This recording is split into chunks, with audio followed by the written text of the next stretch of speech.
A moje wspomnienia są bardzo takie skromne, dlatego że ja miałam w 1939 roku 12 lat. To byłam dzieckiem, prawda? I mnie tak mniej interesowały te sprawy, jeżeli chodzi o Żydów. Myśmy razem z nimi żyli tak bardzo po przyjacielsku, tym bardziej, że rodzice mieli sklep spożywczy i oni się zaopatrywali u nas.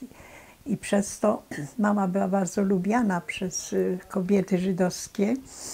Jak ich Niemcy zabierali, to przyszły się, pamiętam tylko, jak przyszły się pożegnać.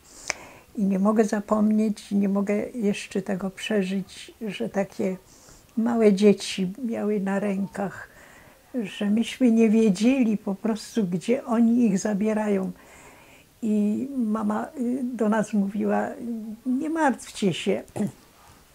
Hilda, czyli ta koleżanka mojej siostry, ona na pewno wróci, bo oni ich zabierają do obozu pracy. Tak mówią Niemcy, że ich tylko do obozu pracy zabierają, a po nich nas będą zabierać. I my pojedziemy też do pracy.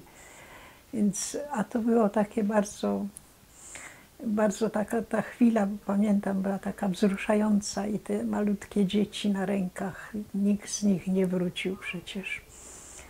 No i wstrząsająca wiadomość była też, pamiętam, to też albo zaraz po wojnie, albo jeszcze w czasie wojny, że jeden z tych znajomych Żydów, starszy taki, został tak bestialsko zamordowany na robotach przy Poznaniu. Gdzieś tam z forów siódmych zabrali ich do jakichś robót i jeden Niemiec dozorujący ich, tą grupę, strasznie bił łopatą po głowie tego znajomego naszego i zabił go tak na miejscu. To było wstrząsające dla nas wszystkich. No i cóż jeszcze mogę, jeżeli chodzi o moją pamięć.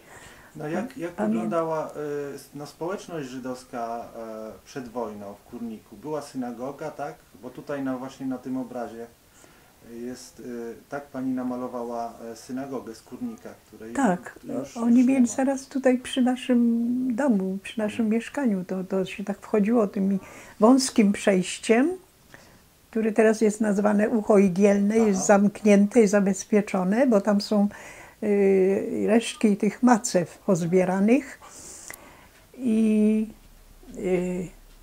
tam to przejście było po prostu na Buźnicę się przechodziło. Buźnica była z tyłu budynków. Taki plac został. W tej chwili są plany, jak się dowiedziałam, żeby tam ładnie urządzić coś, jakąś tablicę pamiątkową. Do tej pory powinno to być, nie? No, ale mają zamiar, miasto ma zamiar zrobić tam, upamiętnić to miejsce, gdzie stała ta Buźnica. Ale to było pani rodziny dom, on stał przy rynku, on gdzieś stał... To nie był nasz dom własny, tylko to był dom Banku Ludowego, a rodzice tam wynajmowali mieszkanie i sklep. I dlatego myśmy tam bliziutko tych domów. I tam były 2, 3, 4 malutkie domki, które zostały zaraz po wyjeździe Żydów zlikwidowane. Tam była taka, że nazywana, że tam zabijano zwierzęta rytualnie na posiłki, prawda? No i biedniejsze rodziny, 2 albo 3 tam mieszkały. Przy samej Buźnicy. A resztę po miasteczku w różnych punktach mieszkali Żydzi. I na Kirkucie, dalej tam troszeczkę, z boku, tam był cmentarz żydowski i tam był dom grabarza i rodzina, 2 albo nawet 3 mieszkały też w tym domu. Także w różnych punktach mieszkali. Czyli nie było tak, że była dzielnica polska i dzielnica Nie. Ulica Pocztowa była zasiedlona, były 4 małe domki, zostały zburzone po wyjeździe I był domek, który jeszcze istnieje do tej pory, tam jest zamieszkały przez jakiegoś tam Polaka. Potem ulica Wojska Polskiego, też tam były ze 2 domki, o ile pamiętam. No i przy samej Buźnicy, no i oprócz tego w rynku. Duże domy, bogate dosyć były. Właścicielką była jedna Żydówka, która zatrudniała taką ładną dziewczynę ze wsi, zdaje się to była. I ona pojechała razem z tą panią swoją, z tą która ją zatrudniała. Ale nie wiem, czy to była Polka, czy nie Polka. W każdym razie pojechała. No może dobrowolnie pojechała. I w czasie wojny, jak już po roku, czy po iluś ukradkiem przyjechała, miała na ręku opaskę Czerwonego Krzyża. To wszystko ojciec opisuje. To jak ja panu dam te wspomnienia, to pan tam się doczyta. Być może po jakieś pieniądze przyjechała, czy po coś, czy jakąś biżuterię i odjechała zaraz albo tego samego dnia, albo na drugi dzień rano. I Niemcy się od razu dowiedzieli i poszukiwania zrobili za nią, ale nie złapali jej. Ona zdołała odjechać. I to był jedyny taki właściwie kontakt z tą grupą. I potem któraś jeszcze Hitler się nazywała. Matka od 2 takich pięknych dzieci też przyjechała i też za nią poszukiwania zaraz zrobili w miasteczku. Bo do Szpicli to było dosyć, prawda? Także to były jedyne kontakty z grupą. Nikt nie wrócił z nich. Ale ile dokładnie ich było, to nie wiem, może pan tam się doczyta. A jak to było? Czy to było miasteczko w większości drewniane, murowane? Murowane domki z gliny przeważnie, te, które porozbierali jeszcze Niemcy i po wojnie Polacy też, bo one się sypały już, co prawda, ale mogłyby być jeszcze, nie wiem. Te, które mieli ci bogaci, to są jeszcze do dziś. Tylko nie wiem dokładnie, które. Musiałabym się dowiedzieć, może zdjęcia porobić. One były upaństwowione potem po wojnie, prawda? Także... Jakie inne narodowości mieszkały przed wojną oprócz Niemców spora ilość mieszkała. No, jaki stosunek ich był do nas i tak dalej, to każdy wie, prawda? Od razu wrogami byli. Wszyscy żyliśmy w zgodzie do 1939 roku, a potem od razu wrogów mieliśmy. I oni najwięcej wiedzieli o nas i wskazywali, i były te aresztowania, i ginęli ludzie przez nich właśnie, przez miejscowych Niemców. Od razu okazywali nam wyższość swoją. A najgorsze to było to, że w szkole w Bninie była szkoła Hitlerjugend. I tych drani wypuszczali specjalnie na miasteczko, na Kurnik i na Bnin.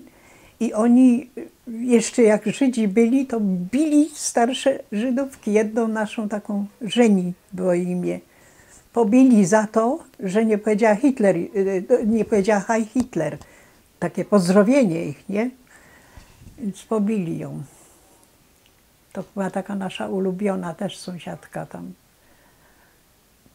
A właśnie proszę opowiedzieć o swoich przyjaciółkach żydowskich. No więc ja tylko najwięcej byłam zaprzyjaźniona z tą Hildą. To była z mojej siostry koleżanka, klasowa, z tej klasy, co moja siostra chodziła.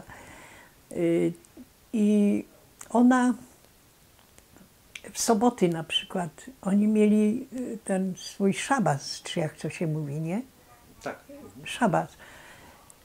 I powinna być w domu, bo tak było ustalone z kierownictwem szkoły, prawda? Ale ona przychodziła, nie brała udziału w lekcjach, siedziała sobie i dobrowolnie przychodziła. Nie mogła się rozstać z koleżankami, taka była zżyta. No i nauczycielka, wychowawczyni, wiem z tego, że nie pytała ją na lekcji, omijała ją, ale to tak było na zasadzie właśnie takiej przyjaźni. Ona nawet w soboty przychodziła, żeby się spotykać z moją siostrą i była taka Janka Andrecka też się nazywa, która mogłaby dużo opowiedzieć, ale w tej chwili leży taka sparaliżowana, że nie mam odwagi iść do niej z panem. Ona chętnie by z panem rozmawiała i nawet się ucieszyła i takie dyspozycje sobie porobiła.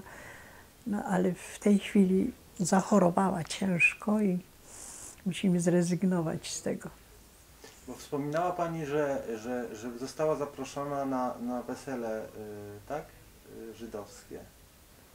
To ojciec nasz był zaprzyjaźniony z tym kierownikiem Jaroszyńskim, on się tak nazywał, no i nas zabrał, dzieci, myśmy byli świadkami takiego ślubu, Buźnicy tej naszej tu, koło nas. No cóż, no, co ja mogę po tylu latach przypomnieć sobie, no, bardzo to pięknie tam był to ślub. Było takie tradycyjne posunięcie, że kieliszek zdepnęła para młoda, tak? To jest taki zwyczaj na ślubie. Tak. Nas najwięcej jako dzieci to zainteresowało. Jak to dzieci, prawda? I wspominaliśmy często, że tam taki zwyczaj jest, prawda? No ale pamiętam, że nieraz jak były nabożeństwa wieczorem, w soboty przeważnie, tak? W sobotę, tośmy tam podchodzili i patrzyli, jak to jest. Tam było specjalne takie okienko w Buźnicy. Jak się wchodziło, był przedsionek i w przedsionku było specjalne okienko dla tych ludzi, którzy chcą patrzeć. I myśmy tam przez to okienko zaglądali. Nie wchodząc do synagogi. Proszę? Nie wchodząc do synagogi. Nie wchodząc, tak. I myśmy przez to okienko obserwowali, patrzyli jako dzieci na odbywające się nabożeństwo nieraz. No jak to dzieci, no, wszędzie zaglądają. No i potem pytaliśmy, tato, jak to jest, czy to tak u nas jest też, czy nie. No ojciec nam tłumaczył, bo ojciec był więcej zainteresowany tymi wszystkimi zwyczajami, obrzędami, przez tą znajomość z panem Jaroszyńskim, prawda? To był jakiś, ja nie wiem, jak to powiedzieć, czy to jakiś opiekun tej grupy całej kurnickiej, czy tak tylko był jakimś przedstawicielem ich. Tutaj na jeden z tych obrazów, który pani przekazała do muzeum, to jest portret Żeni, tak? Żeni i Hildy. I właśnie jakby pani mogła opowiedzieć trochę o nich. Kto to był? No właśnie, jako dziecko to nie interesowałam się, a potem już też nie. Także nie wiem, czyja to była. To była taka staruszeczka, Żeni. Myśmy na nią mówili panno Żeni. I ona się tak bardzo sympatycznie do dzieci odzywała i z dziećmi miała kontakt jakiś dziwny. Była ulubiona przez dzieci, jednym słowem. No i tyle wiem, że ją pobił jakiś tam hajot, ten łobuz, czy jeden, czy więcej. Jak wróciłam skądś, to w domu mówili, że wiesz, że Żeni została tak pobita. Ale kiedy to było? To w czasie wojny jeszcze, jak oni byli. A za co? A za to, że nie powiedziała Heil Hitler łobuzom, tym hitlerowcom smarkatym. Tam była szkoła taka i oni byli pod tym względem ćwiczeni, pod tym kątem. Na przykład kościół katolicki runął w czasie wojny w Bninie, zawalił się, bo wieża upadła tam. To już inna historia. I wypuścili specjalnie tych, bo ludzie biegli i zbierali tam i otoczyli kościół i chcieli coś tam ratować. A oni specjalnie kopali wszystko, co wyleciało z kościoła i niszczyli. A przy tym kościele była grobowiec Celichowskich, którzy, nie wiem, czy pan się orientuje, to była taka rodzina tam tych takich dowódców, że tak powiem, powstania wielkopolskiego i tak dalej. Bardzo zasłużona rodzina i to był ich grobowiec przy kościele. I ta wieża upadła i rozbiła ten grobowiec i tam wyszły te strumny, te szczątki. Więc oni rozkopywali to po tym całym terenie przy kościele. I ksiądz proboszcz, taki był odważny, dowiedział się o tym, przybiegł i wyzwał tych hitlerowców. Ksiądz katolicki wyzwał ich i tego kierownika ich wyzwał. Nic mu nie zrobili za to. Że no teraz zabiorą księdza i będą się mścić na nim. Nic, nawet go nie aresztowali. Takie zdarzenie było też. Tak mówię dlatego, żeby dać obraz tym sprawom, tym hitlerowcom, smarkatym, nie?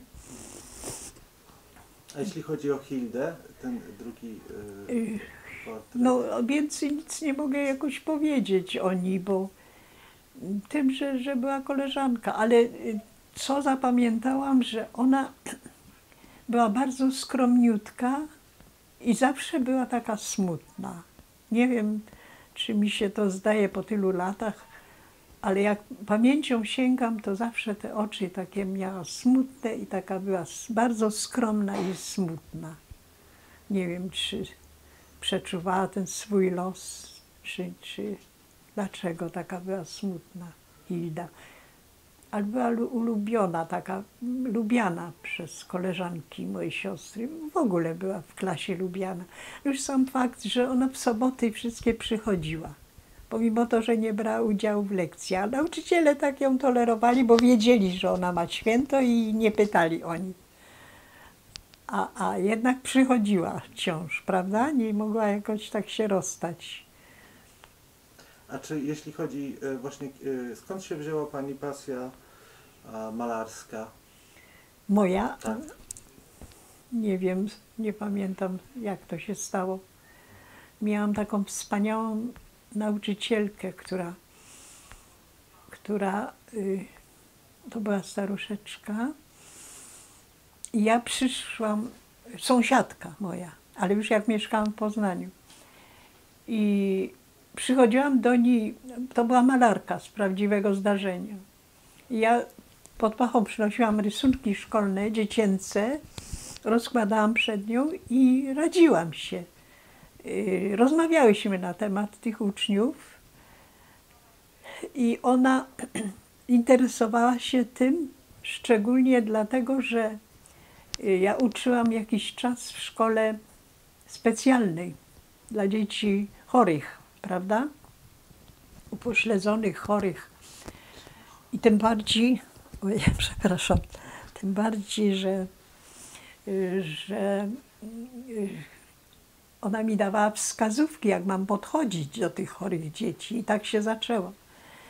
Najpierw przynosiłam ich rysunki i prace, a potem zaczęłam przynosić swoje prace. Takie próbki, bo mnie bardzo interesowała jej sztuka, prawda? No i zachęcała mnie bardzo i powiedziała, że nie powinnam tego tak zaniedbać i zmarnować, że powinnam w sobie rozwijać to i tak się zaczęło. Potem poszłam na studium do Warszawy, zgłosiłam się na zaoczne studia pedagogiki specjalnej o kierunku malarskim.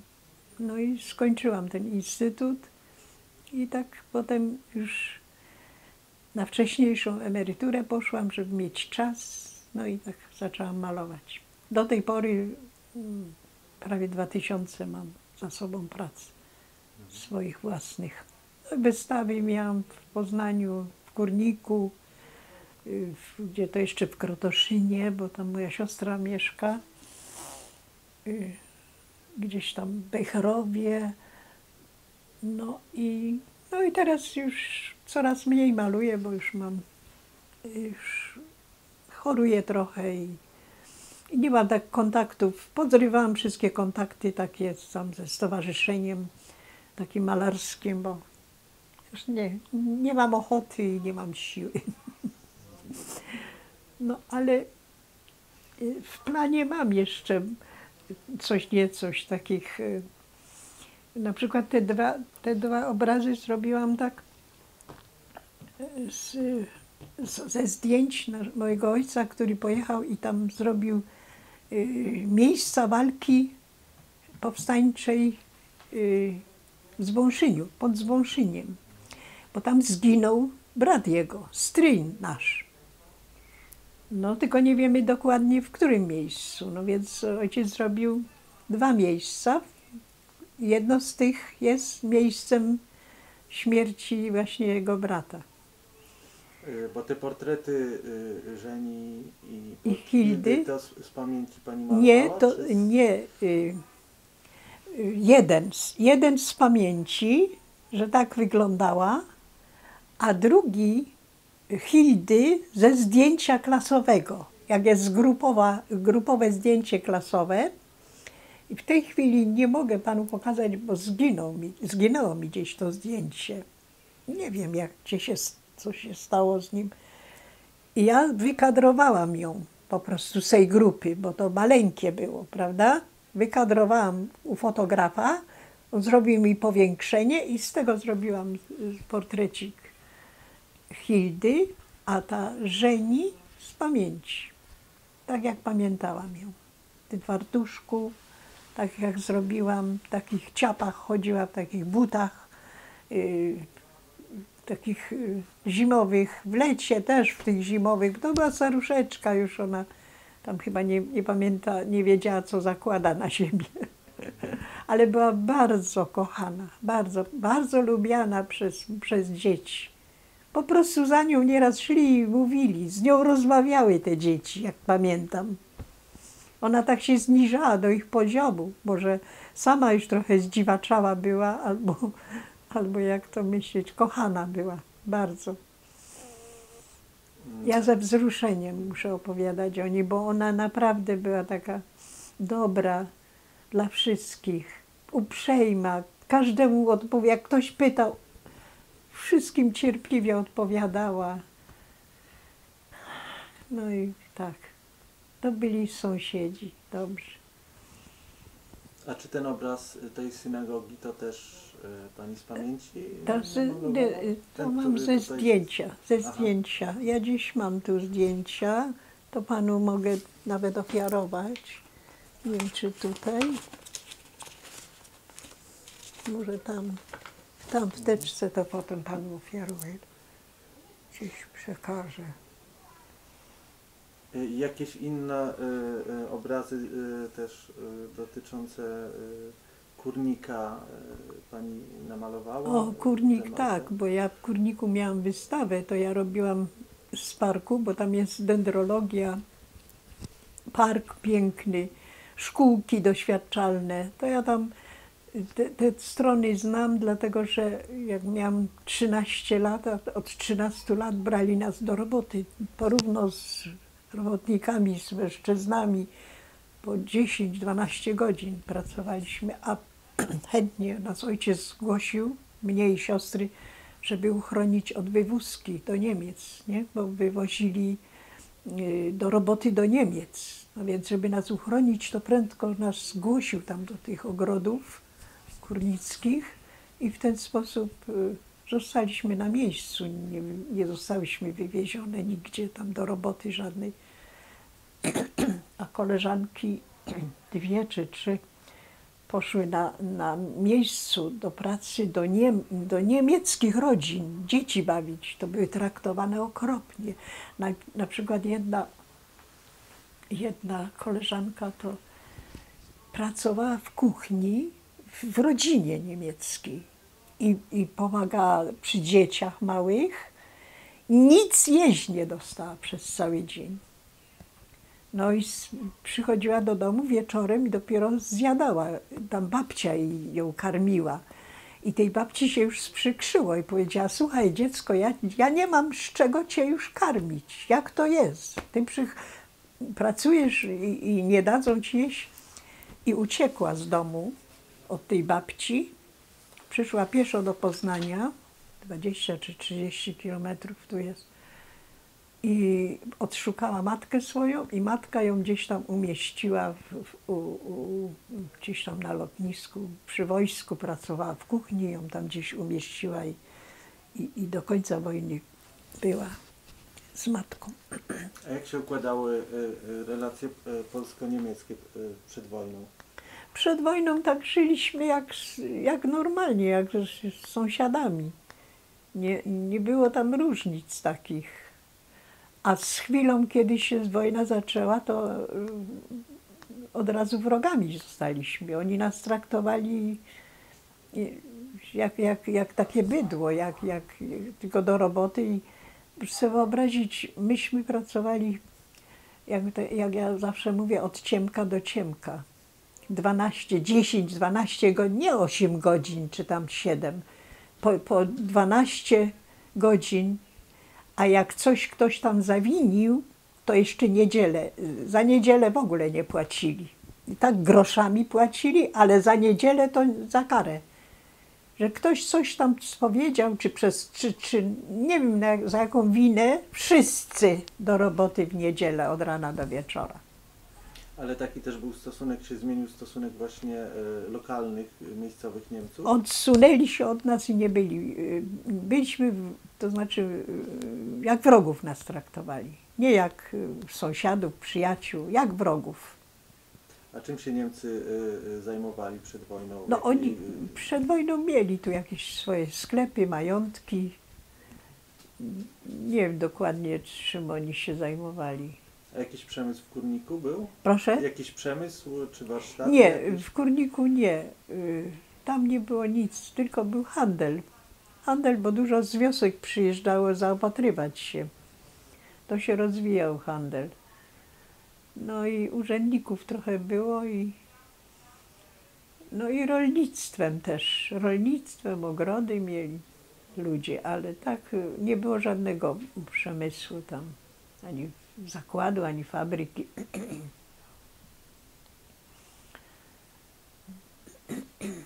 Także... Jeszcze może właśnie trochę o Pani rodzinie. Czym się zajmował Pani ojciec? Mój ojciec był kupcem, miał sklep i z mamą prowadził.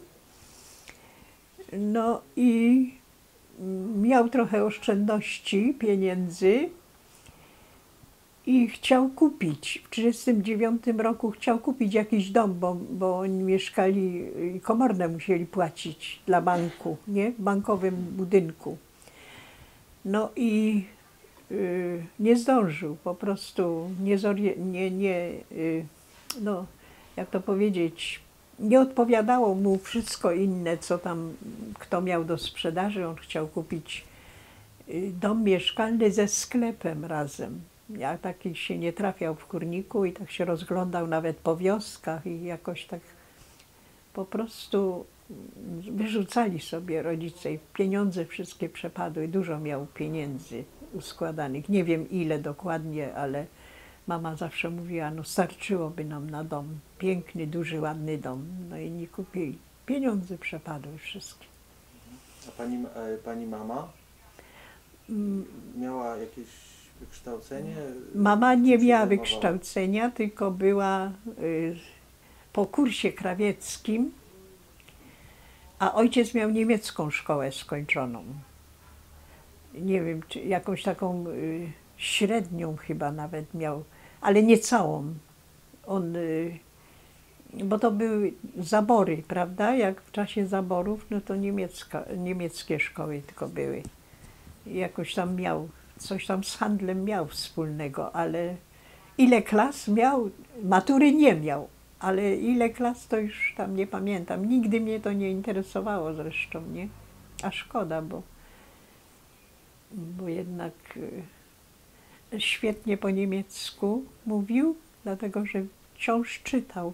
A w czasie wojny to niemieckie gazety i do pracy jak chodził, jak sklep zamknęli, zabrali, to od razu zgłosił się tam do tych ogrodów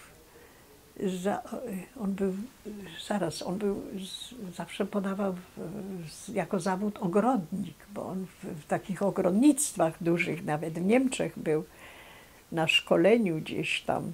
Dokładnie nie wiem, nie chcę mówić, bo no ale tak świetnie po niemiecku czytał, że jak czytał niemiecki tekst, to od razu czytał po polsku. Mówił po polsku, czytał niemiecką gazetę i tłumaczył tam w ogrodach przy tej pracy Polakom te wiadomości, które Niemcy przekazywali.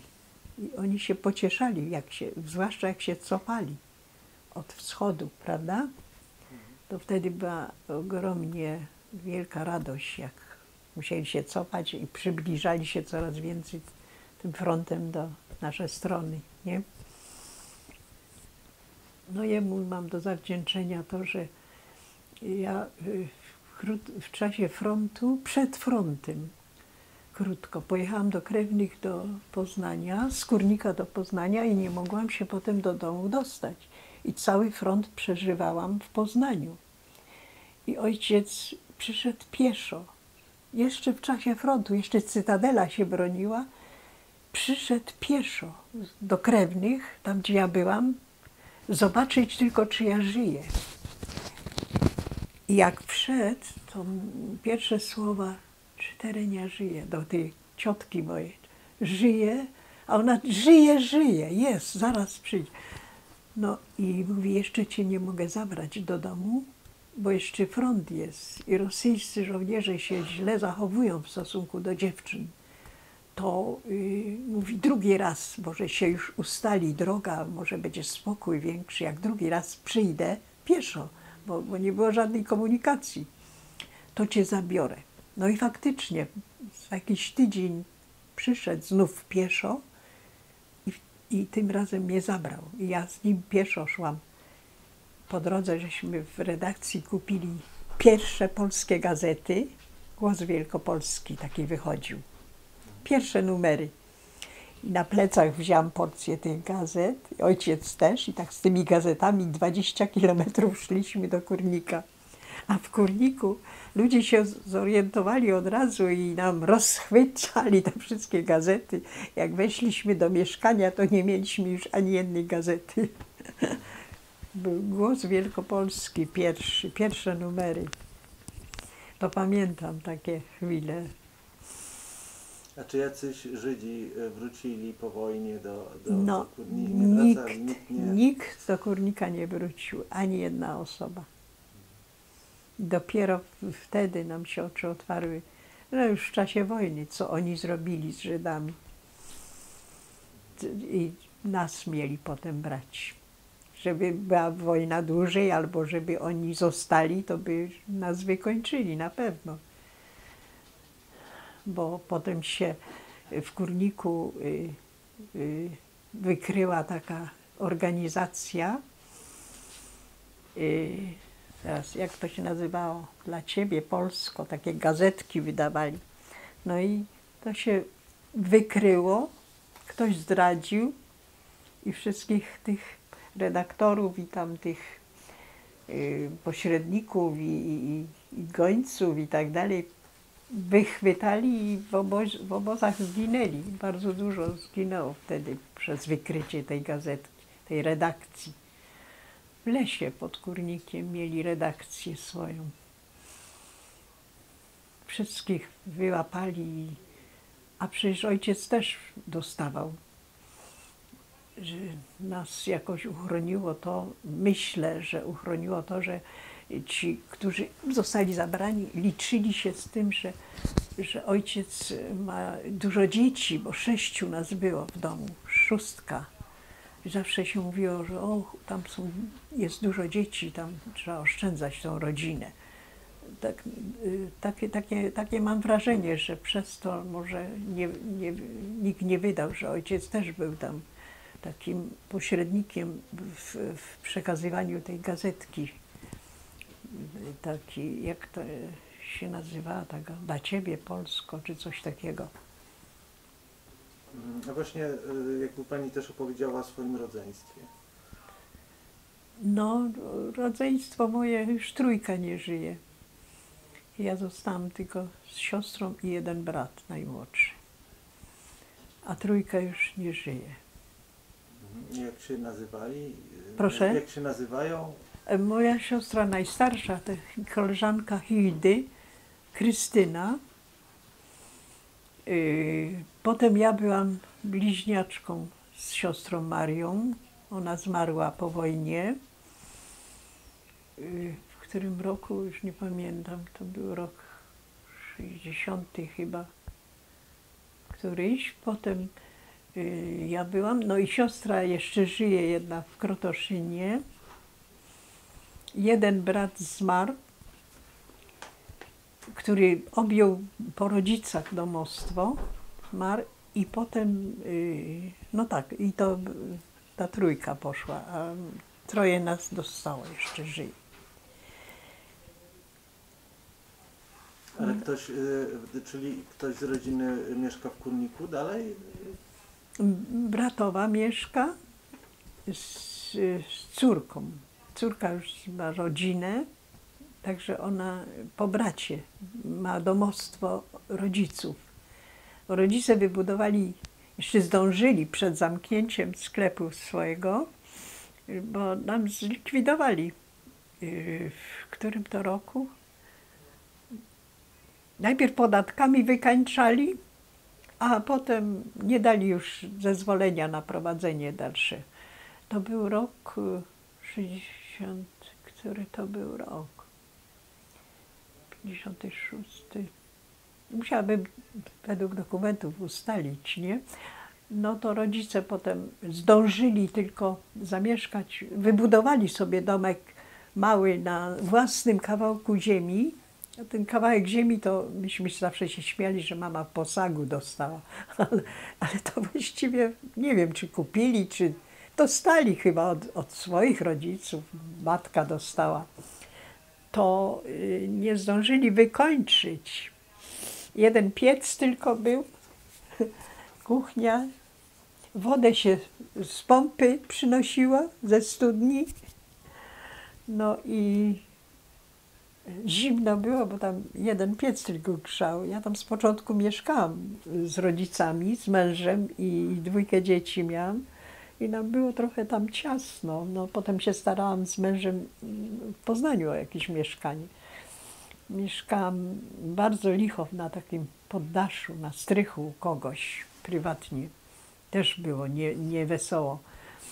No a później dostałam się do spółdzielni mieszkaniowej na jeden pokój, a z tego jednego pokoju na to mieszkanie, co obecnie mam, i rodziców wzięłam tu. Rodzice oddali bratu, a potem brat zmarł, więc bratowa została tylko tam na domostwie. Także taka droga była. No. Bo tutaj te ucho igielne, czy to Tak, skąd się wzięła ta nazwa? Bo to jest taki, tak jak pani mówi, zaułek, który prowadził w Kurniku do synagogi. Czy to jest jakaś nazwa z wiary. Znaczy, no to jest tak, no to jest biblijne, natomiast czy to było... Nie, to ten, który założył to, ten doktor Vogel, gdzie on tu jest, to on to nazwał ucho igielne. To znaczy, tak ludzie tego nie nazywali. Nie, przedtem nie było tej nazwy. Tak. Aha. No bo tutaj też jest artykuł właśnie o tej rodzinie Foglów.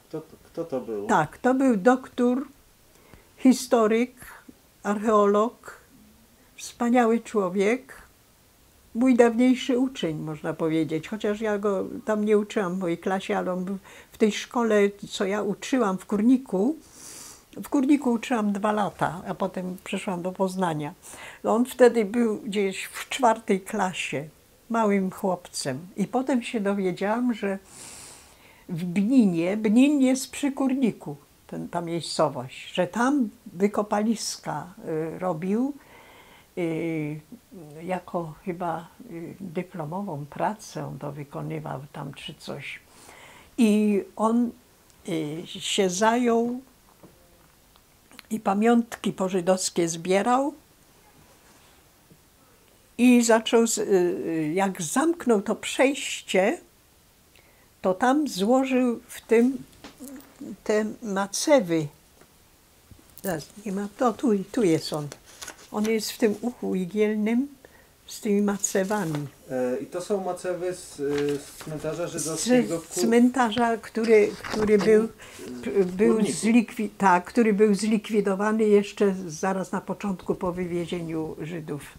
To zaraz zlikwidowali ten cmentarz i wszystkie groby zniwelowali, a nagrobki wyrzucili tam do tych ogrodów, do tych dendrologii. Częściowo te macewy dali, a częściowo gdzieś rozwozili Niemcy, ale rękoma polskimi. Gdzieś na jakieś, gdzie oni to jeszcze wywozili, na szosy gdzieś, jako podkłady pod drogi, coś. Także nie wszystkie macewy potem uratowali. Bo potem po wojnie starali się te macewy zebrać tam właśnie w tym uchu igielnym pod tą dawniejszą Buźnicą. To znaczy wejście do tej synagogi było koło pani domu, tak? Tam... Tu, z tej strony, gdzie ta huśtawka, gdzie ta zjeżdżalnia mała, mniej więcej, nie? Tak, a tu, gdzie ja jestem, to był ten główny ołtarz Buźnicy. Tak sobie przypominam. Nie wiem, czy to się ołtarz nazywało, czy to główne miejsce, gdzie stał główny tam, ten duchowny, nie? No, po prawej stronie od nas, czyli od wejścia po lewej stronie na ścianie było przepiękny taki fotel dla młodzieńca, który dochodził wiekiem do tego stanowiska, że już razem z mężczyznami przychodził na nabożeństwa. Prawda? Na tym krześle to było drewniane takie, piękne, kolorowe takie. On siedział w czasie obrzędu. Kobiety wchodziły z zewnątrz na piętro i mogły uczestniczyć w czasie, no tak przynajmniej pamiętam, nie? Że one nie wchodziły tym wejściem, gdzie mężczyźni, tylko wchodziły na zewnątrz, na piętro i na balkonach siedziały cały czas. Też się modliły, ale na balkonach. Co jeszcze pamiętam, że mężczyźni stali, czy nawet siedzieli trochę z prawej strony, jak wchodząc do Buźnicy. No i więcej nie pamiętam, bo miałam wtedy 12 lat, to nie mogę wiedzieć. Tak. A były jakieś malowidła, freski w tej synagodze? Nie pamiętam. Pamiętam tylko, że był przepiękny sufit w kształcie gwiazdy, wyrzeźbiony przez jakichś artystów. I ten sufit przyjeżdżali oglądać naukowcy i historycy. Przyjeżdżali i oglądali i tam rozmowy były różne, no to ja już tam nie pamiętam, nie uczestniczyłam, nie interesowało mnie, ale wiem, że przyjeżdżali ludzie. A sufit był urządzony w kształcie gwiazdy. Tato nam zawsze mówił, patrzcie, to jest gwiazda. Tak, one były z desek, tak, jakoś tak, ja nie wiem, gięte to drewno czy coś. Nawet mnie jako dziecko to nie bardzo to interesowało, no szkoda. No, nie mamy żadnych zdjęć z tego, ale przyjeżdżali tutaj i oglądali. To wiem, że nieraz goście wpuszczali ich tutaj i pokazywali. Wszystko to uległo zniszczeniu. A właśnie jak jeszcze, jakby pani powiedziała, jak się nazywało to przejście, wąskie przejście między domami, tak? Koło pani domu? Ściąki. Kiedyś nazywaliśmy to ściąki, a potem doktor Vogel nazwał to ucho igielne. To on nazwał. I teraz już każdy mówi ucho igielne. To jest z Biblii jakaś ta nazwa, nie? Tak, tak. Pochodzi. Ja dokładnie nie znam rodowodu tej nazwy. I takich przejść tutaj było dużo między domami, takich wąskich przejść? Raczej nie. Nie przypominam sobie. Ale de facto to było przejście Faktycznie od dla rynku, wszystkich, od rynku. tak, Od rynku, tak. Od razu na rynku się No było. właśnie. Tak. Czyli dom, w którym pani mieszkała, To ten. To dom przy rynku był. Tak, on jest z zewnątrz przy rynku. Przy tym wejściu, my tam pójdziemy z tamtej strony i zobaczy pan. Do tamtych domów należały, nie? To jest teraz nowe. Ten dom i ten, to są nowe domy. A nie pamiętam, czy to było, czy ten chleb był. Tam chyba były ogrody. Może to było najpierw, że to stare jest, to nie pamiętam, żeby to było. Pamiętam, że tu była taka przestrzeń, takie ogrody, podwórka, ogródki, a tego nie było. To mnie tak zastanawia, bo przecież tu pamiętam, że taka była przestrzeń. Ta Buźnica stała na takiej jakby pustyni. Nic tu nie było, tylko ta Buźnica taka okazała. I wejść z rynku, przejście do Buźnicy było z prawej strony, tam pójdziemy może tamtą stroną. Drugie ścianki, a trzecie tu, gdzie szliśmy. I czwarte tam, z tamtej strony. Tu, z tej poprzecznej ulicy. Także schodziły się te dróżki takie. Nie ulice, tylko takie przejścia do tej Buźnicy, nie? Ona była taka jakby na pustyni. Tak mi się kojarzy to z dawnymi latami. Teraz ten plac zabaw niepotrzebnie zrobili. Tu powinni zrobić jakąś pamiątkową tablicę i zostawić ten plac pusty. Żeby ludzie sobie mogli tu obejrzeć to miejsce, chociaż nie. No tak, jakoś jednak uhonorować tych Żydów. No właśnie, przez to, że tyle ponieśli cierpień, nie? Ja pamiętam, jak wybuchła wojna, to mężczyźni żydowscy, Żydzi, tu przy Buźnicy, tak się zebrali wszyscy i coś z takim strachem sobie tłumaczyli. Oni mieli tak oczy przerażone wszyscy z chwilą, kiedy wybuchła wojna. 1 wrzesień. Ja pamiętam, że tak tam nad jeziorem mieszkała jakaś rodzina, no i z tego Kirku tu i tu ci miejscowi, tu na tym placyku przed Buźnicą. Tak z takim przerażeniem coś mówili, coś, prawda, oni wiedzieli, znali, co to znaczy Niemiec. I z takim przerażeniem opowiadali, coś mówili, taka dyskusja między nimi była.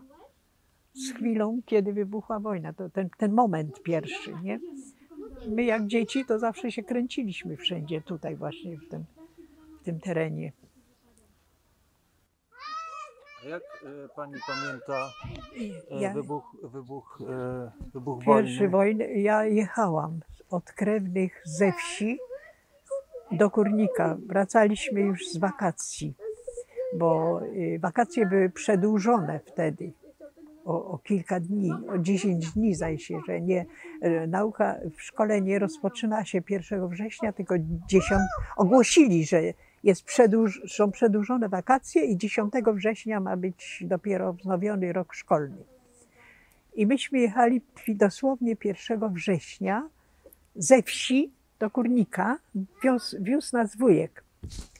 A na łąkach po drodze trafiliśmy na jednostkę wojskową. Dużo wojska było rozsypane, wszędzie. I w pewnym momencie zauważyliśmy, że na koniu i na jednym koniu, czy na więcej, już nie pamiętam. W każdym razie na koniu pędził ktoś i jakieś meldunki rzucał dla tych jednostek wojskowych, bo takie grupy ćwiczyły, nie? I jakieś meldunki. I wszyscy żołnierze się podrywali momentalnie, ale momentalnie. Porządkowali swoje mundury, zabierali na plecy i już szły jako jednostki w kierunku Poznania. Maszerowali. Ale to był moment. I wujek, który nas wiózł, powiedział, coś się dzieje, coś się stało, popatrzcie, wojsko się zrywa, od razu wszystko. Wszyscy od razu. I jak myśmy dojechali, to oni już z nami szli, maszerowali. I jeszcze wuja brał plecaki, wam ciężko, dajcie plecaki, niech konie poniosą, powiozą. I wszyscy tak, kto mógł, to kładł plecaki, myśmy taką furę tych plecaków mieli. I dojechaliśmy do Kurnika, a w Kurniku już był taki popłoch na rynku i między domami ludzie biegali i sobie przekazywali jakieś wiadomości, no, że wybuchła wojna. Nie? No i za jakieś 3 dni, czy tam ile, a mamy nie było w domu, bo była w Poznaniu, po zakupy pojechała. I ta, jak przyjechała, jak zaczęła opowiadać, a tam już bomby leciały, nie? Wujek ją na motorze przywiózł. I jak, no potem tą grupkę, zobaczyłam tych przerażonych Żydów i ludzie między sobą zaraz przekazywali wiadomości, co kto mógł, że bomby lecą w Poznaniu i zabijają ludzi. No i to przerażenie matki na tym, bo matka w życiu na motorze nie jechała, ale na motorze przyjechała i z przerażeniem nam opowiadała, jak widziała, jak ranni byli na ulicy w Poznaniu i bomby leciały i tak dalej, i tak dalej. No. To były takie pierwsze momenty, pierwszy dzień wybuchu wojny. A proszę mi jeszcze powiedzieć, bo pani ojciec był kupcem, miał sklep, tak? Tak. Tak, gdzie żeście mieszkali? Tak. No, mówi się o tym, że to Żydzi głównie handlowali. Czy była taka konkurencja w handlu polsko-żydowska tutaj? Nie. To każdy sobie. Ja nic na ten temat nie wiem, nie mogę powiedzieć, bo to nie było żadnej konkurencji. I w jaki sposób oni handlowali, to ja nie wiem. Czy gdzieś do jakichś firm należeli, czy coś, to tego nie wiem. Ale nie było żadnych tam konkurencji, ani żadnych tam wymiany jakiejś handlowej. Nie, za mała byłam, a w ogóle nie interesowałam się nigdy tym, nie? A jakieś... Ja tylko wiem to, że bogatsi Żydzi, to mi siostra zawsze tłumaczyła, bogatsi Żydzi w Kurniku przekazywali pieniądze dla biedniejszych rodzin, że biedniejsze kobiety nie musiały iść do pracy, bo były wspomagane przez bogatsze rodziny. To wiem, bo ja mówię kiedyś do siostry, jak to było, że Hilda ani jej mama ani do pracy nie chodziły, nie musiały iść, zarabiać. Tak? I ona mi tłumaczyła, już była mądrzejsza ode mnie i mówi, no widzisz, bo to była taka ich wspaniała organizacja, mówi. Taką organizację to zazdrościć, że te bogatsze rodziny wspomagały tych biedniejszych, że nie musiały iść do pracy, kobiety, tylko chowały sobie dzieci i w domu były. To zazdrościć tylko, nie? A pamięta pani jakieś inne sklepy tutaj na rynku właśnie? Pamiętam i tam było wszystko jakoś tak zgodnie żyli handlarze ich i nasi. Nie było żadnej konkurencji, nie było żadnej zazdrości, żadnych dokuczań, niczego, nic z tych rzeczy.